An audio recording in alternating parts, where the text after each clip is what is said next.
नमस्कार। विशेष सन्दर्भमा म यहाँलाई हार्दिक स्वागत गर्दछु। जीवराम भण्डारी। आज यहाँहरू सामुन्ने उपस्थित हुनुहुन्छ मनोज गजुरेल। उहाँ हास्य व्यङ्ग्यकार हुनुहुन्छ। उहाँको अलि विगत हेर्दा पत्रकारिताको एउटा विद्यार्थी ताप्लेजुङबाट आफ्नो जीवन त्यो प्रारम्भ त्यसरी गर्नुभएको छ। जन्म ताप्लेजुङ। मानवाधिकारको क्षेत्रमा पनि उहाँले काम गरेको त्यस्तो उदाहरण छ। त्यसैगरी अहिले नेपाली समाजले मनोज गजुरेललाई बुझ्ने भनेको एउटा हास्य व्यङ्ग्यकार अर्थात् नेपाली समाजको दर्पणको रूपमा उहाँले भूमिका निर्वाह गरिरहनु भएको छ। गाई जात्रा महोत्सवको माहौल छ। भोलि गाई जात्रा। नेपाली समाजमा गाई जात्राको अलग्गै छुट्टै महिमा र महत्त्व छ।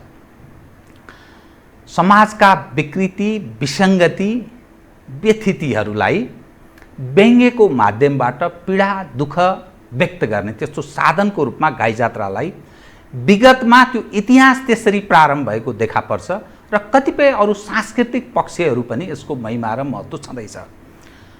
मनोज गजुरेललाई नेपाली समाजले एउटा पुँजीको रूपमा पनि बुझ्ने गर्छ।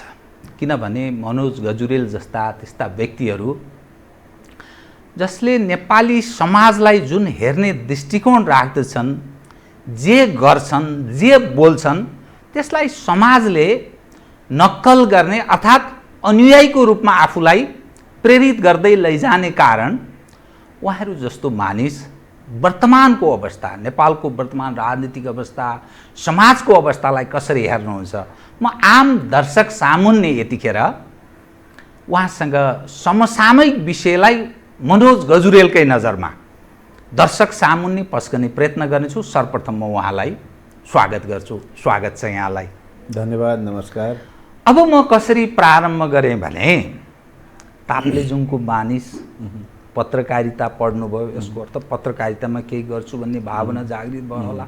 भलै तपाईँ जुन विधामा हुनुहुन्छ यो अ काइन्ड अफ जर्नलिजम नै हो, सन्देश प्रवाह नै हो यो।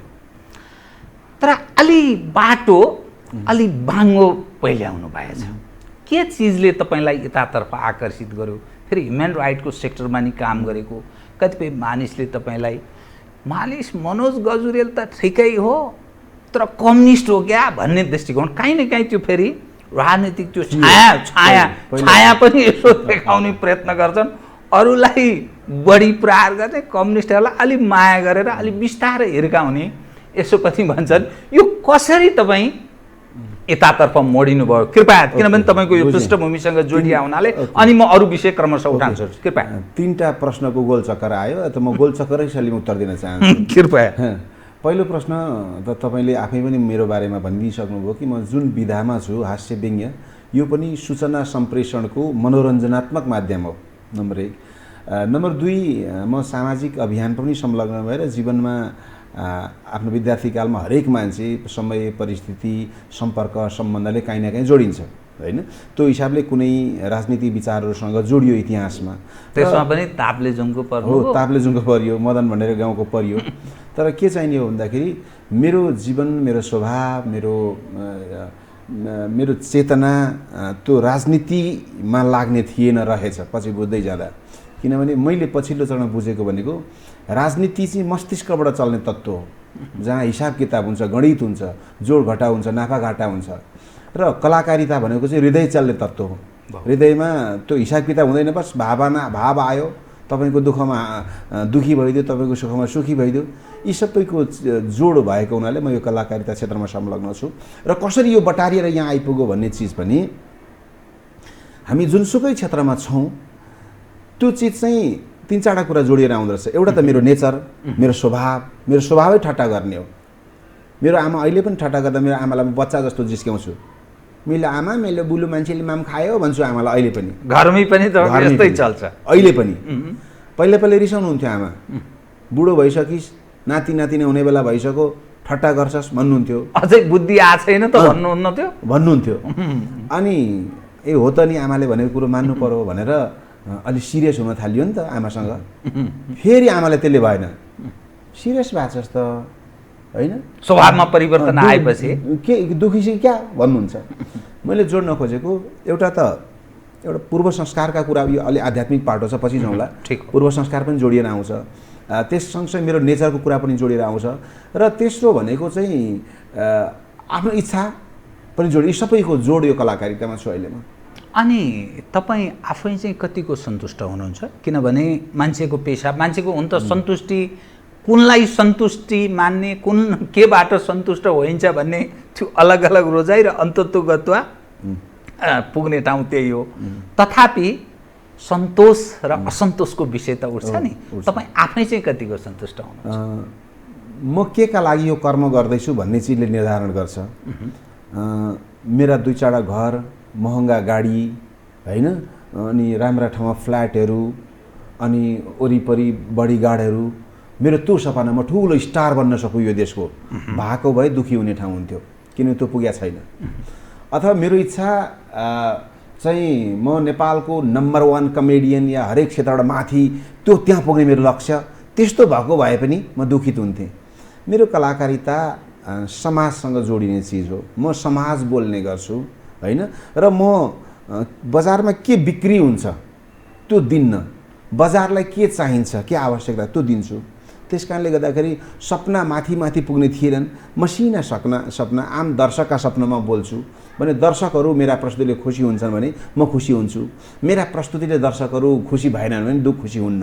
तर बाँकी चिज उपलब्धिको हिसाबले दर्शकहरू खुसी हुनुहुन्छ, मलाई माया गर्नुभएको छ, म खुसी छु। राजनीतिक हिसाबले चाहिँ तपाईँ यतिखेर निरपेक्ष नै भनेर बुझ्नुपर्छ कि काहीँ न काहीँ सफ्ट कर्नर अलिकति कतैतर्फ छ? तपाईँ एउटा कुरो के क्लियर गर्नु जीवन सर, राजनीतिक चेतना हरेक मान्छेमा हुनु जरुरी छ होइन। चेतनै भएन भने म पोलिटिकल्ली व्यङ्ग्य गर्छु नि, मैले त्यो विषयको गहिराइमा गएर बुझिनँ भने त्यो पात्रमाथि अन्याय हुन्छ। बहुत ठिक होइन, म राजनीतिलाई नजिकबाट विश्लेषण गर्ने, पढ्ने, अध्ययन गर्ने प्रयास गर्छु। अब कति सक्छु त्यो आफ्नो ठाउँमा होला, तर मेरो प्रयास चाहिँ जुन विषयमाथि म हास्यव्यङ्ग्य गरिरहेको छु त्यसको जरोमा पुग्ने प्रयास गर्छु। त्यो हिसाबले म सबै विचारहरूसँग नजिक हुन्छु, कुनै बेला टाढा हुन्छु। तर हामी जुन जतिखेर म विद्यार्थी हुँदाखेरि कुनै पार्टीहरूसँग या कुनै विचारसँग नजिक थिएँ, त्यो कुनै त्यो सिद्धान्तको ठेली पढेर होइन, या त्यो आदर्शका लागि ज्यान दिएर होइन, म मेरो पार्टीको लागि रगत दिन्छु भनेर दिएको होइन। हामी सम्बन्धले, सम्पर्कले, पारिवारिक जोडले या परिस्थितिले भएका चिज हौँ। कटुपक्ष भन्नु होइन। अनि मेरो बाउ काङ्ग्रेस भएको कारणले म काङ्ग्रेस भएँ, तपाईँको दाजु काङ्ग्रेस भएको काङ्ग्रेस हो, तपाईँ कुनै सिद्धान्त आदर्श ठेली पढेर भएको होइन भने त्यो चिज चाहिँ के हो भन्दाखेरि एउटा समयक्रमको घटना हो। तर यति भन्दै पनि मान्छे आफ्नो इतिहासप्रति फ्याट बेकार गरे भन्ने छैन कि, त्यतिखेर अर्थ त्यही ठिक थियो होइन। समयक्रममा सिक्दै जाँदाखेरि मेरो अघि पनि सुरुमा भनिसकेँ, मेरो धर्म, मेरो कर्म, मेरो क्षमता, मेरो लगाव, मेरो सफलता कलाकारितामा छ, मेरो कलाबाट दिइरहेको छु। यसो मनोज गजुरेललाई बुझ्दा नेपाली समाजले कसरी बुझ्छ भने व्यङ्ग्य, हास्य व्यङ्ग्य विधामा माहिर व्यक्ति। तपाईँले मूलत शासकहरू जुन समयका जस्ता शासक छन् र नेपाली समाजमा बढी जसको चर्चा हुने गर्छ ती व्यक्तिहरू माथि केन्द्रित रहेर त्यो तपाईँ आफै त्यही ढङ्गको लवज शैली, बोली वचन, हाउभाउ, कटाक्षे, यसरी हेर्दा एकातर्फ तपाईँले प्रचण्डको गर्नुभएको छ, अर्कोतर्फ पूर्व राजा ज्ञानेन्द्रको, माधव नेपाल, कमल थापादेखि केपी ओलीसम्म, डोनाल्ड ट्रम्पदेखि नरेन्द्र मोदी हुँदै सी जिनपिङसम्म हुँदै अहिले WHO का प्रमुख टेड्रोसम्मको अघि जुन ढङ्गले तपाईँ गर्नुभएको छ नि, आफैलाई चाहिँ एकदम मजा हुन्छ नि। कहिलेकाहीँ आफैबाट, आफ्नै प्रस्तुतिबाट आफै सन्तुष्ट हुने। मै पनि जति मानिसहरूसँग यो संवाद गर्छु कतिपय सवालमा दिक्क लाग्छ। मेरो त्यो प्रारम्भकाल नेपाल टेलिभिजनबाट मेरो पत्रकारिता प्रारम्भ, त्यो विगत सम्झँदा आफैलाई दिक्क लाग्छ। प्रसन्न भएको चाहिँ तपाईँले यी व्यक्ति जसको मैले नाम लिएँ सबभन्दा खुसी लागेको हुन्छ नि, बडा एप्रिसिएट समाजले, वाह वाह मनोज गजुरेल। कुनबाट तपाईँ बढी सन्तुष्ट? अब मैले दर्शक खुसी बनाउन लागि गरे हुनाले दर्शक खुसी भए भने म खुसी हुने हो नि त, ठिक होइन। जस्तो मेरो खुसीको कुरा गर्नुहुन्छ भने त म यो अर्कालाई सकेसम्म गिज्याएर खानु नपरोस् होइन। अरू मैले जतिसुकै राम्रो नियतले गरे पनि त्यो व्यङ्ग्य गरिएको पात्र त दुखित हुन्छ नि त। मेरो भित्र अन्तरात्मा सके किन दुखी बनाउनु मान्छेलाई, ऊ आफ्नो कर्म खान्छ, म मेरो कर्म खान्छु भन्ने हुन्छ। तर मेरो एउटा नागरिक दायित्व पनि हो। म कलाकारितामा छु भने त्यो कलाकारिता मार्फत मैले आफ्नो धर्म निर्वाह गर्ने हो र जनता खुसी पार्नु होइन मेरो धर्म हो। त्यसकारण जनता खुसी भएको कार्यक्रम नै मेरा खुसी हुन्। जस्तो पूर्व राजा ज्ञानेन्द्रको नक्कल त्यो तत्कालीन अवस्थामा एउटा नयाँ विषय थियो, किनभने राजनीतिक व्यङ्ग्य गर्ने कुरामा त्यो संस्थालाई या त्यो व्यक्तिलाई छुनु या त्यो व्यक्तिमाथि त्यो संस्थामाथि हास्य व्यङ्ग्य बनाउनु त्यो एउटा अर्कै च्यालेन्जिङ थियो। त्यो हिसाबले त्यसको आफ्नै ठाउँमा अर्थ छ तत्कालीन अवस्थामा। त्यस पछाडि प्रचण्डजीको गरेँ मैले। अब भर्खर जङ्गलबाट आएका प्रचण्डजीहरू त्यतिखेर पनि मान्छे जस्तो हाम्रो अब हास्य व्यङ्ग्य भन्ने बुझिन्थ्यो कि बुझिँदैन थियो, अर्को हाम्रो नेतालाई उडाउने भनेर कति धम्की आउँथ्यो होला। आयो कि आएन? क्षमा गरिदिनुपर्छ, छोडिदिनु, बुझिहाल्नु। क्षमा शरणं गच्छामि भव बुद्धं शरणं गच्छामि। बहुत ठिक। त्यस पछाडि त्यसको पनि आफ्नै महत्त्व छ। भारतीय प्रधानमन्त्री नरेन्द्र मोदीको नक्कलको पनि एउटा महत्त्व छ, किनभने भारतले नाकाबन्दी लायो। त्यो बेला अन्तर्राष्ट्रिय समुदायलाई झकझक्याउने काम हामीले पशुपतिमा क्षमा पूजा गरायौँ। संसारका विभिन्न मिडियाले कभरेज गरे कि एउटा नाकाबन्दीको विरोधमा नेपालीहरू आन्दोलित भइरहेका छन् र एउटा स्रष्टाले यो गरिरहेको छ। बेलायतका डेली मेलदेखि लिएर संसारभरिका इभन भारतीय मिडियाहरूले पनि कभरेज गरे। त्यसले पनि जनतालाई धेरै खुसी बनायो। जनता खुसी भएपछि म खुसी भइहालेँ। डोनाल्ड ट्रम्पको क्यारिकेचर गरेँ। विदेशी मिडिया इभन अमेरिकाको CBS च्यानलले संसारका 18 जना ट्रम्पका क्यारिकेचर गर्ने कलाकार मध्ये एकजना भनेर मेरो नाम राख्यो। त्यसको झन् आफ्नो महत्त्व छ, किनभने भनौँ न अमेरिका संसारको सबभन्दा शक्तिशाली राष्ट्र र संसारका यस्ता देश पनि छन्, यस्ता देशका नागरिक पनि छन् जसलाई नेपाल भन्ने देश यो ग्लोबमा छ भन्ने थाहा छैन। तर पनि त्यो ट्रम्पको नक्कल गर्दा एउटा संसारको कुनामा रहेको अल्पविकसित कमजोर गरिब राष्ट्र, बेरोजगारीले खाइरहेको देश, राजनीतिक अस्थिरताको देशमा मारबाट ट्रम्पलाई हास्य व्यङ्ग्यको पात्र बनाउने एउटा यो चिज पनि एउटा पोजिटिभ चिज हो। त्यसले गर्दाखेरि नेपालको पनि सन्देश त्यहाँ गयो। ठिकै, एकदमै भनेको यी 3-4 प्रस्तुतिहरूको चाहिँ एउटा आफ्नो महत्त्व छ। तपाईँ एउटा समाजको दुई विषय छ कि एउटा दर्पणको रूपमा तपाईँ समाजमा भए गरेका घटना, राष्ट्रिय अन्तर्राष्ट्रिय घटनाको त्यो दर्पणको रूपमा तपाईँ देख्नु, त्यो देखाउने प्रयास गर्नुहुन्छ। जे छ त्यसलाई आफ्नो ढङ्गले समाजलाई छर्लङ्ग पार्ने प्रयास गर्नुहुन्छ। यो साहित्यिक विधा पनि हो, महत्त्वपूर्ण तपाईँको जिम्मेवारी। तर कहिलेकाहीँ जो हास्य व्यङ्ग्य अलग यसको महिमा र महत्त्व छ, तर त्यसका बावजुद पनि के कुरा गर्छ यो जोकरले जस्तो, अर्थात् नेताहरूले बोलेको कुरालाई पनि जोकरले बोले जस्तो छ भनेर जुन ढङ्गले अन्डर एस्टिमेट, मिनिमाइज, एकदम गौण ढङ्गले आँक्छन् नि मानिस, त्यस्तो बेलामा चाहिँ कस्तो महसुस हुन्छ? मैले यो साइकोलोजीसँग मनोविज्ञानसँग मैले बुझेँ। अब जनताका क्रिया र प्रतिक्रियाहरूलाई सार्वजनिक ठाउँमा बसेका मान्छेले पोजिटिभली लिनुपर्छ, नम्बर 1।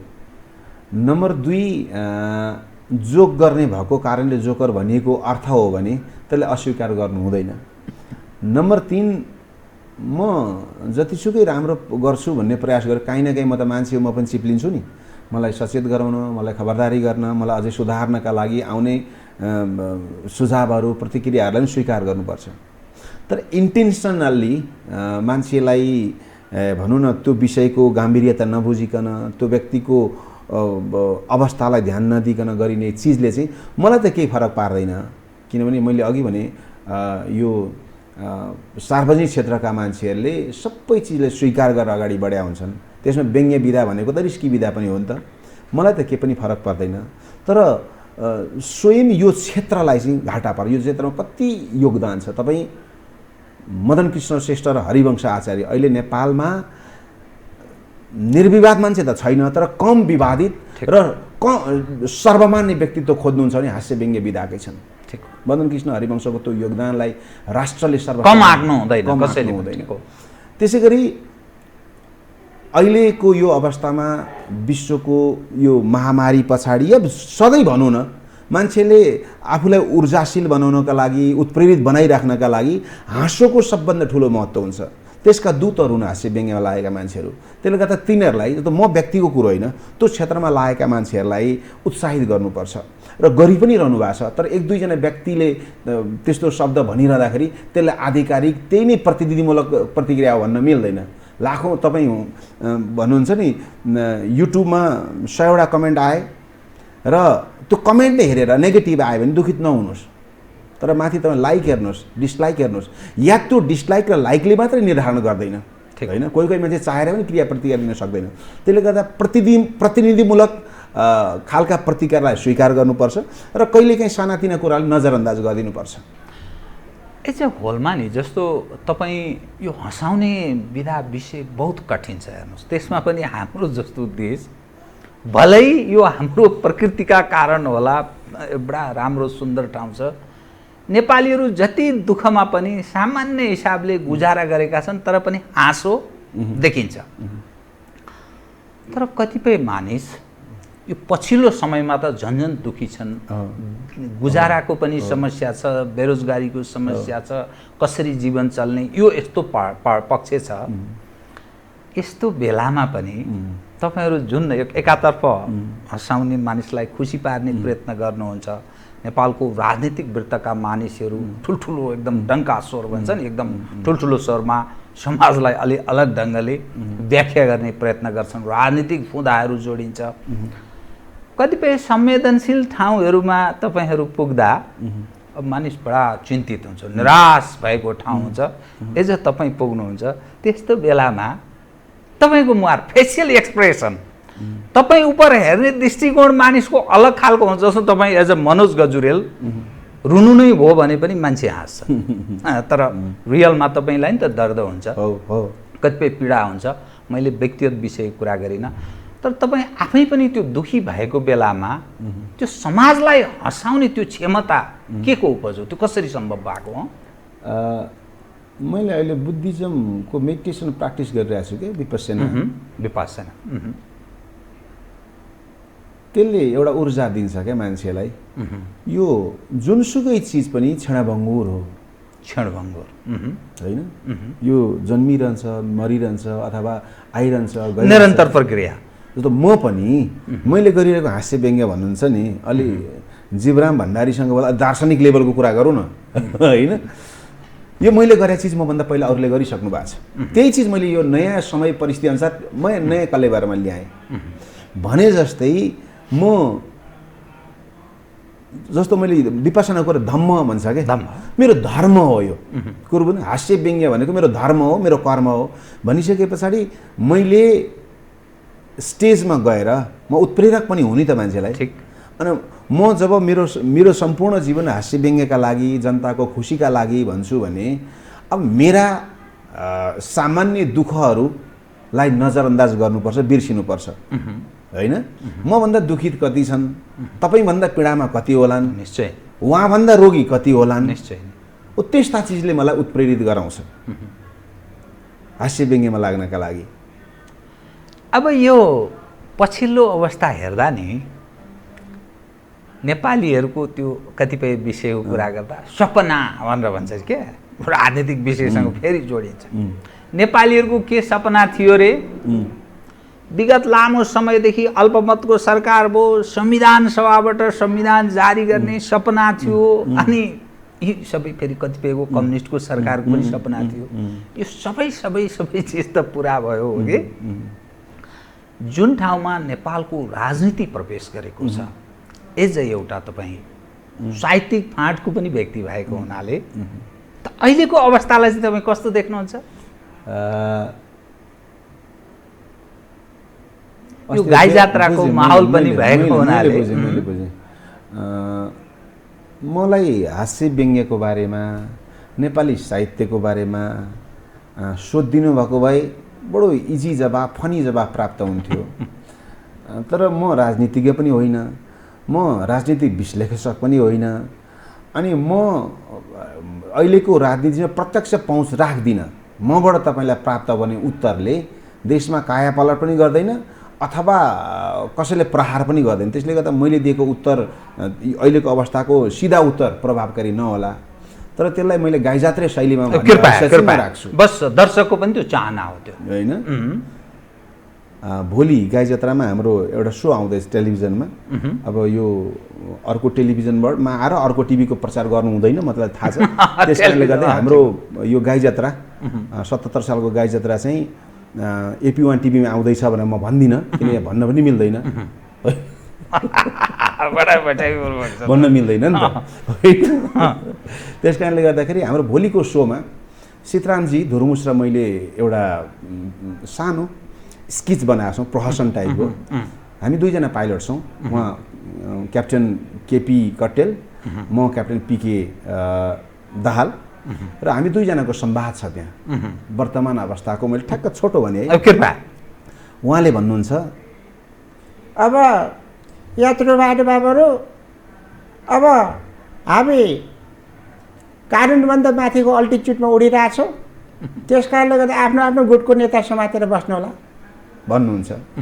अनि प्रचण्डजीले चाहिँ मनी यात्रु कमरेडहरू, हामी मनी कानुनभन्दा माथिको उचाइमा उडिरहेछौँ, त्यस कारणले गर्दा जहाजले हल्लाउन सक्छ र उचाइ पनि अस्पष्ट छ र मनी डेस्टिनेसन पनि अस्पष्ट छ भनेपछि जहाज हल्लिन थाल्छ।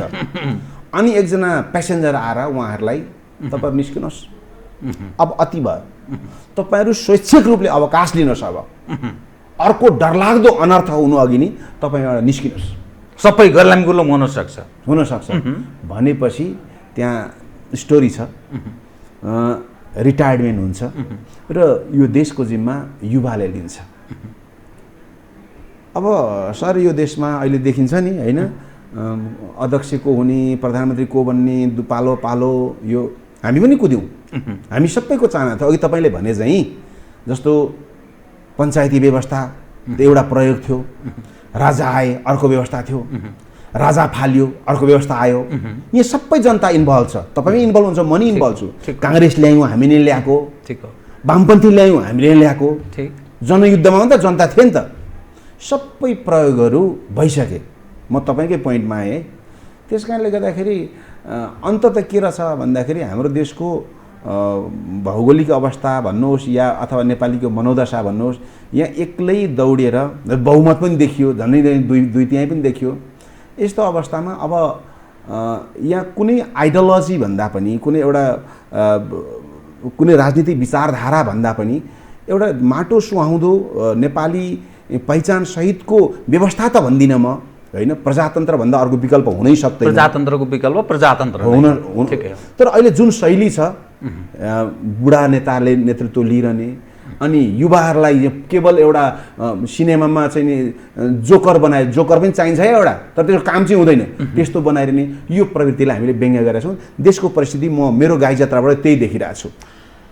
अब तपाईँले आफूलाई एकदम काहीँ न काहीँ यो ढङ्गले चाहिँ प्रस्तुत भएको कुनै नेताको अथवा नेताको त्यो दर्शकको चाहना पनि हुन्छ क्या, कुनै कसैको यसो तपाईँले क्यारिकेचर सुनाइदिन्छु कृपया। थाहा छ, अब यो युट्युबमा पनि जान्छ, त्यहाँ तपाईँका प्राविधिकले हाइलाइट्स भनेर राख्छन्, अगाडि चिटिक्क परेको तान्ने खालको भएन भने यो दोकान पनि चल्दैन। दोकान अलग अलग छ, तर पसलमा जहाँ राम्रो चिज छ त्यहीँ किनिन्छ है, किनभने त्यस्तै हुन्छ। अहिले मैले बजारमा भिडियो पनि आएको छ मेरो, विश्व स्वास्थ्य सङ्गठनका जनरल सेक्रेटरी जेनरल डाक्टर टेड्रोसको क्यारिकेचर गरेको छु, जो निकै लोकप्रिय भएको छ। कृपया उहाँ मार्फत मैले नेपालीको सन्देश, बुद्धको सन्देश, मेरो पूर्वीय सनातन वैदिक संस्कृतिको विज्ञान र इनर्जी त्यो सम्प्रेषण गर्ने प्रयास गरेको छु। उहाँ भन्नुहुन्छ, त्यहाँ चाहिँ उहाँको नाम, म त क्यारिकेचर हो नि त, डाक्टर मेद्रोस, उहाँ टेड्रोस, म मेद्रोस अधनम गजुरेलस आउनुहुन्छ। Ladies and gentlemen, today war is fighting with pandemic, but some lobby businessmen and puppy politicians of the world are fighting for paisa and power. This is really embarrassing. I would like to request the powerful leader around the globe, President Donald Trump, President Xi Jinping, President Putin, Prime Minister Modi, I would like to request Please don't politicize the pandemic. Politicizing the pandemic is more dangerous than coronavirus.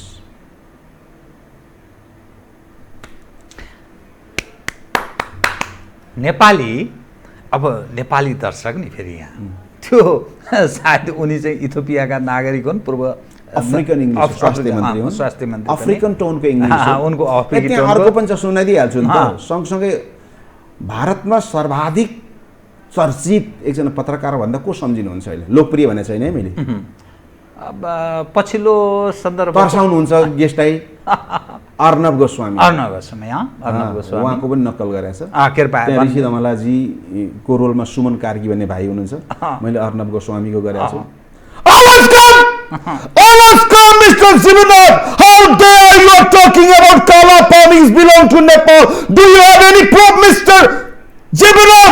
No, just give me an answer. अब तपाईले सोध्नुहुन्छ, no no what is your question mister Goswami? No question, just answer. ए बाबा question चाहिँ के हो? No question, just answer. ए बाबा question No, you can't give it. Ladies and gentlemen, he can't give me the answer. So this proof that Kala Palnis belong to Nepal. Thank you. Arnab Goswami Nepali पोलिटिसियनहरू, अब फेरि नेपाली जो दर्शक छन् नि, नेपाली दर्शक त काहीँ न काहीँ नेपाली नेताहरू डे टु डे नेपाली जनका माझमा सुतेको ठाउँमा नि, उठेको ठाउँमा नि, हिँडेको ठाउँमा नि देखिरहने मुहार हुन्छ नि। त कुनै नेपाली नेता नेपालीको त अघि मैले सुनाएँ, केपीजीको गरेँ, प्रचण्डजीको आफ्नो छ। एउटा मजा के हो भने, अब अलिकति यही जोड्दै सुनाउँछु कृपया। व्यङ्ग्यले के गर्न सक्छ? बन्दुकले परिवर्तन हुन नसकेको समाज शब्दले कायापलट गर्छ, म यो भन्दैन, तर मान्छेको चेतना जसलाई व्यङ्ग्य गर्यो त्यो चेतना केही न केही चेन्ज हुँदो रहेछ कि। प्रचण्डजीलाई हामी उहाँ भर्खर भर्खर जङ्गलबाट आएपछिको उहाँको बडी ल्याङ्ग्वेज, उहाँका शब्द चयन याद गर्नु त, एउटा सेन्टेन्स भन्न लगभग 2 मिनट लाउनुहुन्थ्यो। ठिक जस्तो अनि कमरेड तपाईँले जनयुद्धमा कतिको योगदान दिनुभयो भन्दा त्यसको उत्तर 1.5 मिनट 2 मिनट हुन्थ्यो। मने हामी सृष्टिको आदिकालदेखि मने जुन मानव जातिले सङ्घर्ष गर्योबाट सुरु हुन्छ। अब कुरामा आउन चाहिँ कहिले पृष्ठभूमिमा आएको प्रारम्भ पहिलोको बिर्सिसकेका हुन्छ। अनि उहाँको शैली बोल्ने, मने हामी जुन ढङ्गले आयौँ अहिले यो 10-15 वर्षको बिचमा लगभग उहाँले त मनै पनि हटाउनु भयो, धेरै परिवर्तन आयो होइन, हल्लिन पनि छोड्नुभयो, अनि यो पनि छोड्नुभयो। भने व्यङ्ग्यको प्रभाव यो पनि एउटा हो जस्तो लाग्छ मलाई। अब केपीजीको त्यही भयो, अब देउबाजीको पनि आफ्नै छ। देउबाजीको गरिदिनु कृपया, किनभने यो सिस्नुपानीमा निमन्त्रणा गर्न जान्छु, सिस्नुपानीको कार्यक्रम छ। हरेक तपाईँ सिस्नुपानी नेपालको उपाध्यक्ष पनि भएको हुनाले हरेक साल तपाईँहरू गर्नुहुन्छ। अनि अब कङ्ग्रेसमा त दाई भन्नुपर्छ नि त, जस्तो कम्युनिस्टमा नेतालाई कमरेड, त्यो बच्चो भयो नि कमरेड हुन्छ, कमरेड भन्ने झ्याप्पा हात मिलाउनु यसो गर्ने कम्युनिस्टको। अनि कमरेडको चाहिँ काङ्ग्रेसमा दाई हुन्छ फेरि, काङ्ग्रेसको जतिसुकै आफूभन्दा यङ भयो त दाई हुन्छ। सुइँगिने बेला भइसक्यो दाई दा नै बुढो दाई भयो। अनि बुढोले पनि आफूभन्दा ठुलो नेता पोस्टले ठुलो छ भने दाई भन्ने। बुढो हेर गगन दाई तिमीभन्दा 20 वर्ष जेठो हो दाई भन्दै। अनि सिस्नुपानीको निमन्त्रणा लिन जान्छौँ। अब बाबा त व्यङ्ग्य गरेर भाषा सिस्नु पानी मलाई उडाइरहेको छ, म आउँदैन। होइन त्यस्तो होइन सर, हामी तपाईँलाई एकदम ससम्मान अगाडि राख्छौँ। हजुर जस्तो मान्छे आइदिएपछि हाम्रो कार्यक्रम स्तर पनि बढ्छ। ल मलाई जिम्मा आउँछ ल, तपाईँको राम्रो लाग्छ भनेर अरूको त मलाई विश्वास छैन। अब राम्रो आउने प्रयास गर्छु। लास्टमा सायद तपाईँको नाम चाहिँ के अरे? सारा चिज भयो, अनि तपाईँको नाम के? यो हाम्रो जुन अब बडा तपाईँ सान्दर्भिक, तपाईँसँग कुरा गर्न मजा आउँछ। अब अलग्गै तपाईँ, किनभने म फेरि पनि भन्छु, तपाईँ हाम्रो नेपाली समाजको दर्पण हो। नेपाली समाजमा जे जस्ता घटनाहरू घटिरहेछन् सहज ढङ्गले समाजलाई पस्कनुहुन्छ। त अहिलेको एउटा अवस्था उपर नै राजनीति छ, स्वतन्त्रता भन्छौँ, स्वच्छन्दता पनि छ, स्वतन्त्रता पनि छ। मानिस आफ्नो जिम्मेवारी कता, नेतृत्व कता, कार्यकर्ताको आकाङ्क्षा कता, त्यो राजनीतिक दल उपर, नेतृत्व पङ्क्ति उपर हेर्ने जनताको पनि एकाले दृष्टिकोण सायद बनेको छ। अब यो पक्ष नि तपाईँ अलिकति उजागर गरिदिनुहोस् न त। होइन त्यो आजै मैले एउटा हेरिरहेको थिएँ कि एउटा समाचार कि के अरे प्रधानमन्त्री र उहाँको पार्टीको अर्को अहिले त पावरमा भएकालाई गर्ने त हो नि पक्का होइन। अब अहिलेलाई यहाँ राजालाई व्यङ्ग्य गरेर काङ्ग्रेसलाई गरेर केही अर्थ छैन। जो सेन्टरमा छ दोकान चल्दैन, त्यो दोकान चल्दैन अनि त्यो धर्म पनि हुँदैन त्यो होइन। जे चलाएछ त्यसलाई गर्ने हो। अहिले दुईटा अध्यक्षबीच बोलचाल छैन रे होइन। अनि दुईटा अध्यक्षबीच चाहिँ बोल संवादको लागि तेस्रो पक्ष चाहिँ चाहिन्छ अरे। अनि मलाई अचम्म लाग्यो र अघि एउटा कार्यक्रममा 2 शब्द दिएर आएको थिएँ, त्यही शब्द दोहोऱ्याउँछु कि अब देश महामारीमा पिल्सिरहेछ, संसार आतंकित छ, त्रसित छ, भोलि के हुन्छ कन्फ्युज छ। यो बेला सम्पूर्ण शक्ति, सम्पूर्ण ऊर्जा, सम्पूर्ण सरकार सत्ता त्यहाँ लाग्नुपर्ने हो नि।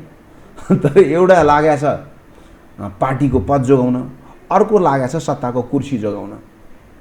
अनि मलाई लाग्यो यो देखेर लाज भन्ने शब्द पनि लाजले लुक्यो होला त्यस्तो लागेको छ अहिले मलाई।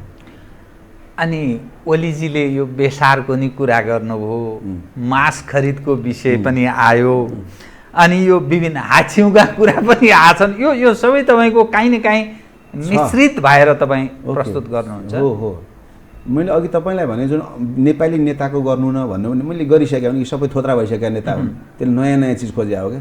त्यो हाम्रो डाक्टर टेड्रोसमा आउँछ, त्यहाँ नेपाली सबटाइटल आउँछ, इङ्ग्लिसमा आउँछ, संसारका लगभग 8वटा भाषामा सबटाइटलमा आउँदैछ त्यो भिडियो। एउटा नेपालबाट मेसेज जाँदैछ त्यसमा। अनि बेसारको टेड्रोसले भन्नुहुन्छ, today we got the good information regarding the treatment of coronavirus. We just heard today, Prime Minister of Nepal, KP Sharma Oli. Oli? How? Funny name. In China, Chang Li, Yong Li, Bruce Lee. In Nepal, Oli. Only one, Oli. I would like to, Nobel Prize Committee, to honor Dr. Oli for his Besar formula. Thank you.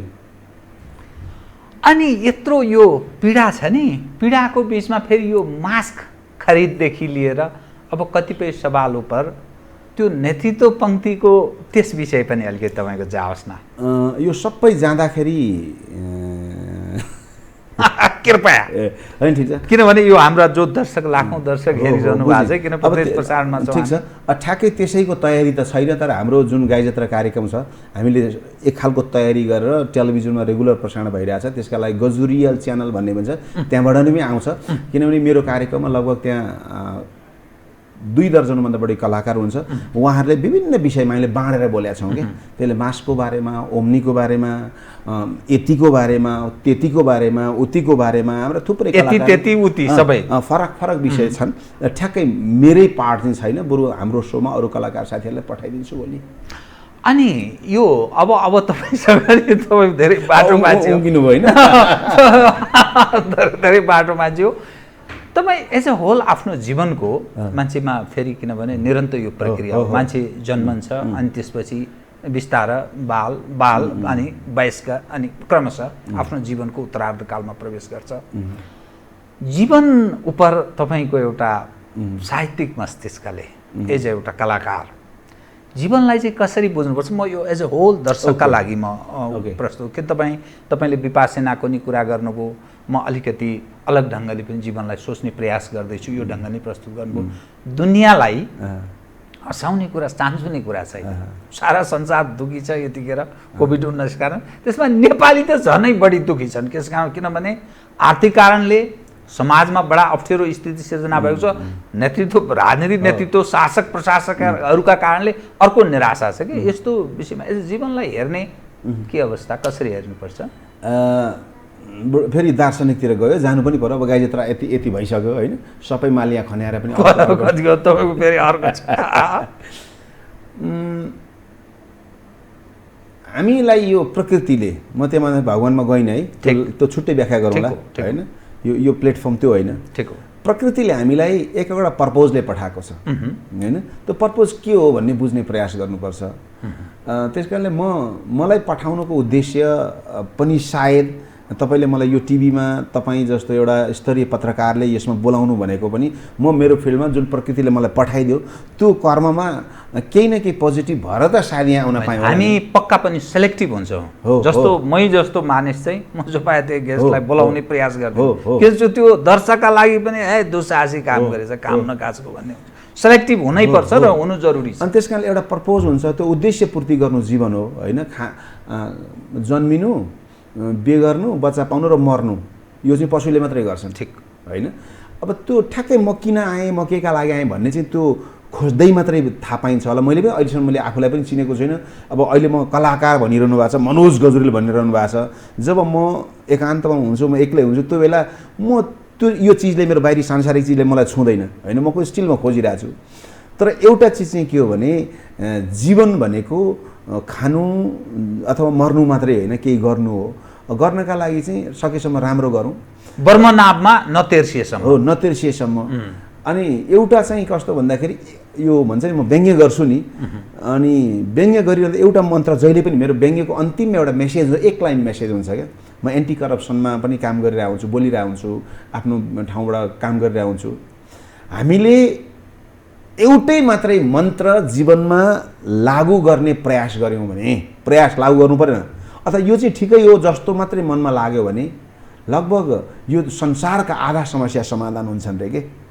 अहङ्कार, दम्भ, घमण्ड, भ्रष्टाचार, एकले अर्कोलाई हेप्ने पेल्ने यो सारा संसारमा अहिले यो तातिरहेछ नि पृथ्वी, यी सबै आधा कम हुन्छन् रे। त्यो मन्त्र भनेको एक दिन मैले पनि मर्नुपर्छ। मर्नुपर्छ भने मान्छेलाई थाहै छैन क्या अहिले त। म कलाकार त, पत्रकार त, ठुलो नेता त, यो माथि माथि उडिरहेको छु। त्यसले गर्दाखेरि त्यही एउटा मन्त्र, म पनि एक दिन मर्नुपर्छ। मर्नुभन्दा पहिला सकिन्छ दुनियाँलाई खुसी बनाएर, सकिँदैन आफू चाहिँ खुसी भएर मर्नुपर्छ। जीवन चाहिँ त्यही हो जस्तो लाग्छ मलाई। बडा मस्तिष्कमा यो रहिरह्यो भने त्यसले गलत काम गर्ने, कुकृत्य गर्दैन। बडा महत्त्वपूर्ण सन्देश दिने प्रयास गर्नु। जीवनमा साह्रै दुखी भएर नि तपाईँ सबैलाई हँसाउने, खुसी पार्ने प्रयास गर्ने, फेरि आफ्नो दुकान पनि चलाउने, दुवै छ नि। खुसी पार्ने त छैन, दुकान पनि चलाउनु पऱ्यो। जस्तो म पनि गर्छु, त्यही दुकान चलाइरहेको छु, तपाईँ पनि गर्नु छ। अरू दुनियाँमा ओलीजीको पनि दुकान चलिरहेको छ, त बन्द हुन्छ कि भन्नु, फेरि उहाँ प्रचण्ड आफ्नो दुकान, यो व्यवसाय नै हो, व्यवसाय नै हो। तर यो सोसियो प्रोफेसनल, समाजसँग जोडिएको बहुत। अनि जीवनमा धेरै दुखी भएर डाको छोडेर रुने भन्छ नि कहिलेकाहीँ। मलाई पनि एक्लै सामान्य हिसाबले अहिले भएका तमाम नेपाली नागरिकहरूमध्येमा एकदम थोरै वर्गमध्येमा, थोरै मानिस मध्येमा त्यो आय आर्जन गुजाराको हिसाबले सुखी हुने प्रयासमा लागेका या तुलनात्मक केही न केही आय आर्जन गर्ने मानिस हो तपाईँ, हामी पर्छौँ सायद। त्यो डाको छोडेर कहिलेकाहीँ रुन पनि मन लाग्छ कि यो तपाईँ जो दुनियाँलाई काहीँ न काहीँ समाजलाई एउटा सन्देश दिने प्रयास गर्नु छ, हँसाउने प्रयास हो, खुसी पार्ने प्रयास गर्नु छ, त्यस्तो विषय पनि कहिलेकाहीँ आएको छ जीवनमा। आँसु, हाँसो, रिस, आक्रोश, पीडा यी सबै जीवनका ऊर्जाहरू हुन्, त्यो आइरहन्छ होइन। जस्तो मनलाई गाँठो पार्नुपर्छ है, मनले त बिगार्छ नि, मनलाई नियन्त्रण गर्नुपर्छ, भाग्न दिनु हुँदैन भन्छ नि, त्यस्तो होइन। मनलाई कहाँ लाने, मनको कामै दौड्ने हो। त्यसले गर्दा त्यो आँसुलाई पनि, त्यो रोदनलाई पनि पोजिटिभ ऊर्जामा लान सकिन्छ। अब नहुने भन्ने कुरो हुँदैन। यो डाको छोडेर हुने प्रसङ्ग गर्दा हाम्रो, म एउटा मेडिटेसनमा अर्को गर्छु, डाइनामिक भन्ने छ, ओशोको डाइनामिक भन्ने छ। त्यहाँभित्र एउटा पार्ट छ 15 मिनट क्याथार्सिस भन्ने। क्याथार्सिसमा चाहिँ तपाईँ पागल भएर चिच्याउने, रुने, कराउने, मुख छोड्ने तर नबुझ्ने गरी होइन। त्यो बेला त्यो के हुँदो रहेछ, त्यो बेला जे सप्रेस गरेको छ नि मान्छेले, जे दमित भावाभाइहरू छन् नि, जो यो जन्म वा त्यो जन्ममा जे चिज अवचेतनमा छ ती सबै फालिँदो रहेछ क्या। म त्यतिखेर चाहिँ खुब रुने गर्छु, चिच्याउने गर्छु। तर त्यो बाहिरी वाँ बर्बाद भयो, सिद्धियो, म त डुबेँ, जहाजै डुब्यो भन्ने चाहिँ मलाई लाग्दैन। किनभने अघि मैले पर्पोजको कुरा गरेँ नि, हिजो म थिइनँ, भोलि हुन्न। म यो धरतीमा आउनु या यहाँ पुग्नु भनेको मेरो बाउले चाहिँ मनोज गरुल देशको कलाकार बनाएको पनि होइन, किन मेरो बाउ त म 6 महिना हुँदै बित्या थिएँ। आमाको त्यत्रो हैसियत थिएन, आर्थिक हैसियत कि छोरोलाई यस्तो बनाऊ या त्यस्तो बनाऊ, दाल भात खानै गाह्रो थियो भने एउटा इमान्दारिता सहितको प्रयासले तपाईँहरूको यो टेबलमा आउन पाइएको छ भने यो मेरो मात्रै प्रयास होइन होला नि त, होइन? त्यसले न मेरो आमा बाउले भगवान्लाई निवेदन लेखेर भगवान् मलाई हामीलाई मनोज गजल नामको छोरो जन्माइदियो भने जन्माएको पनि होइन, बाँचिरहेको छु। र म बाँचेको भनेको म बलियो भएर बाँचे पनि होइन। ठिक, हिजै राति सुतेका हजारौँ मान्छे मरिसके, ठिक, पल पलमा मरिरहेका छन् संसारमा। साँच्चीकै पनि मरिसके, तर हामी बाँचिरहेछौँ। पैसा धेर भएर बाँच्यो, स्वास्थ्य बलियो भएर बाँच्यो होला, केही खेल भइरह होला, यो म रुनु पनि कुनै खेल होला, के रोइदे भाइ, हाँस्दे भाइ, हल्का लिन्छु म जीवनलाई। त्यो जीवन, त्यो निजी जीवनका कारण दुःख या सुख कारण धेरै दुखी हुने, धेरै खुसी हुने त्यस्तो विषय केही होइन। जीवनको निरन्तर प्रक्रिया हो, मन अलग पक्ष हो। मनको तहमा ती भावहरू दौडिन्छन्, होइन? मनको भन्दा भित्रको त भावको तह, भावभन्दा भित्र त्यो चेतनाको तह, अझ आत्मा भन्छ नि, हामी त त्यो त्यहाँ त पुगेका छैन हामी। तर त्यो मनलाई कहाँ लानुहुन्छ भन्ने चिज हो के। जस्तो दुःख भएको बेला म पढ्न थाल्छु, लेख्न थाल्छु, रिस आएको बेला पनि म केही क्रिएसनमा, त्यो ऊर्जा हो नि त, कहाँ लाउनुहुन्छ? रिस आएको बेला तपाईँले भित्तो पनि फोड्न सक्नुहुन्छ, होइन? अथवा त्यो रिसलाई चाहिँ पोजिटिभली लानु भने एउटा राम्रो सिर्जना पनि गर्न सक्नुहुन्छ। म त्यतातिर लाने प्रयास गर्छु, तर सधैँ सकिन्छ यो भने होइन। म सन्त महन्तमा पुगे होइन, तर यसो गर पनि यस्तो पोजिटिभ आउँछ है भन्ने चाहिँ मलाई विश्वास छ। मन, मस्तिष्क, अन्तरात्मा, यो अलिकति दर्शनसँग पनि यसको अलिअलि फरक। गाई जात्रामा ठिक हो, यो गम्भीर सिरियस विषयतर्फ प्रयत्न गर्दा फेरि अन्यत्र मोडिन्छ। त जीवनको तपाईँ जुन कालखण्डमा हुनुहुन्छ नि, अनि लाइफ कहिलेसम्म यस्तो चल्छ कि, अनि जीवनको उत्तरार्ध उप कुनै योजना पनि केही त्यस्तो छ कि, जस्तो पिताजीको योजना भएन, माताको योजना भएन, तर हामी जीवनमा छौँ नि, होइन? हामी आफ्नै ढङ्गले गो पहिल्यायौँ, कहाँ प्रवेश गर्ने सायद चाहना थियो, कतातर्फ मोडियो, तर कुनै त्यस्तो योजनाहरू पनि केही त्यस्तो जीवनको उत्तरार्ध मैले बुझेँ। म गर्दा अलङ्कार बुझेँ अहिले तपाईँको, होइन? जीवराम भण्डारी बडो शालीन ढङ्गले एक्लै कहिलेसम्म दौड्ने भन्दै हुनुहुन्छ, होइन?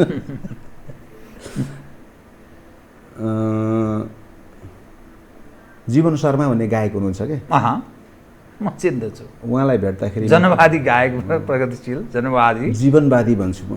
जनवादी भन्ने चिजलाई राजनीतिज्ञ र पार्टीहरूले उपयोग मात्रै गरे। उहाँ जीवनवादी गायक हो। ठिक। अनि म उहाँलाई भन्छु, दाइ तपाईँले भेट्दा मलाई आनन्द लाग्छ, हिमाली छायावाला। किन भाइ भन्नुहुन्छ? जबसम्म जीवन हुन्छ नि अगाडि, तबसम्म मृत्यु आउँदैन। भनेको अर्थ यो आगामी योजना पनि अब त्यो जीवन रहउन्जेल योजनाहरू जे पनि हुन सक्छन्, होइन? त्यस कारणले गर्दाखेरि अब यो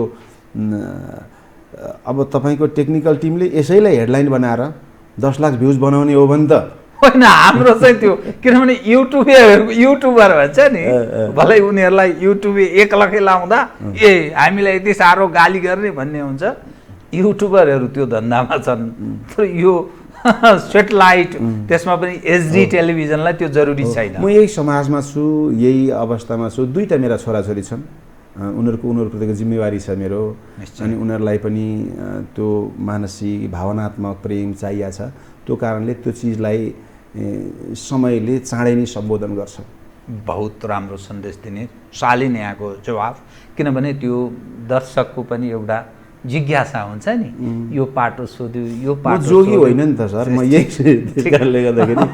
तर यो विषय त किन पहिले नै माने त मैले। अब यो गाई जात्राको माहौल छ, म कार्यक्रमको ठिक अन्त्यमा आएँ। ओके। त यतिखेर यो नेपाली समाज कस्तो देखिन्छ भने, कतै हामीले गरेकै कर्मका कारण त्यो हामीले नै हामीमाथि नै व्यङ्ग्य गरिरहे जस्तो देखा पर्छ।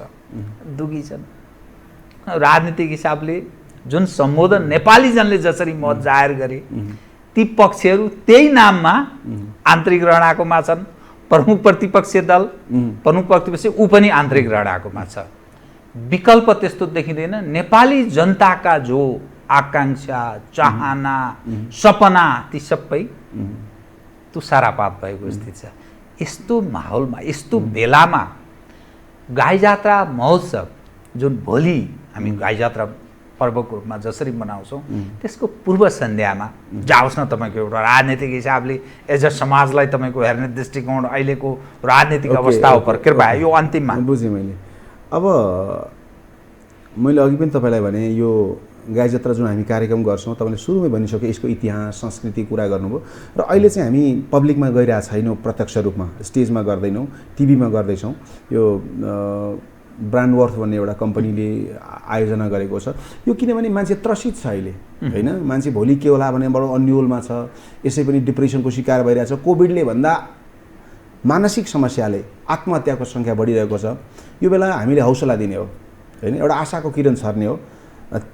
एकातिर कोभिड र कोरोनाको आतंक छ अर्कोतिर यी नेताले बर्बाद हो अब डुबो देश सिद्धियो भन्ने हिसाबको पनि नजाउँ हामी तर यिनीहरू ठिक भन्ने प्रसङ्ग पनि नजाउँ तर समयले त्यो नेतृत्व निर्माण गर्छ। तर म यो बेला के दोहोऱ्याउन चाहन्छु भने यो जनता के भन्छन् भन्ने कुरो बुझ्दैनन् कि क्या हो। यो अघि मैले भने नि जेमा ध्यान आकृष्ट गर्नुपर्ने हो लगाउनु पर्ने हो त्यहाँ नलागेर कुर्सीमा लगाइरहेछन् त्यो देखेर जनता के भन्दा हुन् 4 लाइन सुनाउँछु कृपया। खाई शपथ गोपनीयताको नयाँ मन्त्री फर्किएर आयो घरमा। खाई शपथ गोपनीयताको नयाँ मन्त्री फर्किएर आयो घरमा फाल्यो जुत्ता खाट मुनि दौरा झुन्ड्यायो ह्याङ्गरमा र पल्टियो ओछ्यानमा अनि बोलायो काम गर्ने स्टाफलाई जो काम गर्दै थियो रछ्यानमा। भन्यो स्टाफलाई मन्त्रीले रामे भाषण गर्दा गर्दा समृद्धिको जिउ दुखेर हैरान भो गोडा थिचिदे बोल्दा बोल्दा गणतन्त्रको बारेमा खुट्टा थिचेर हैरान भो जिउ मिचिदे। स्टाफले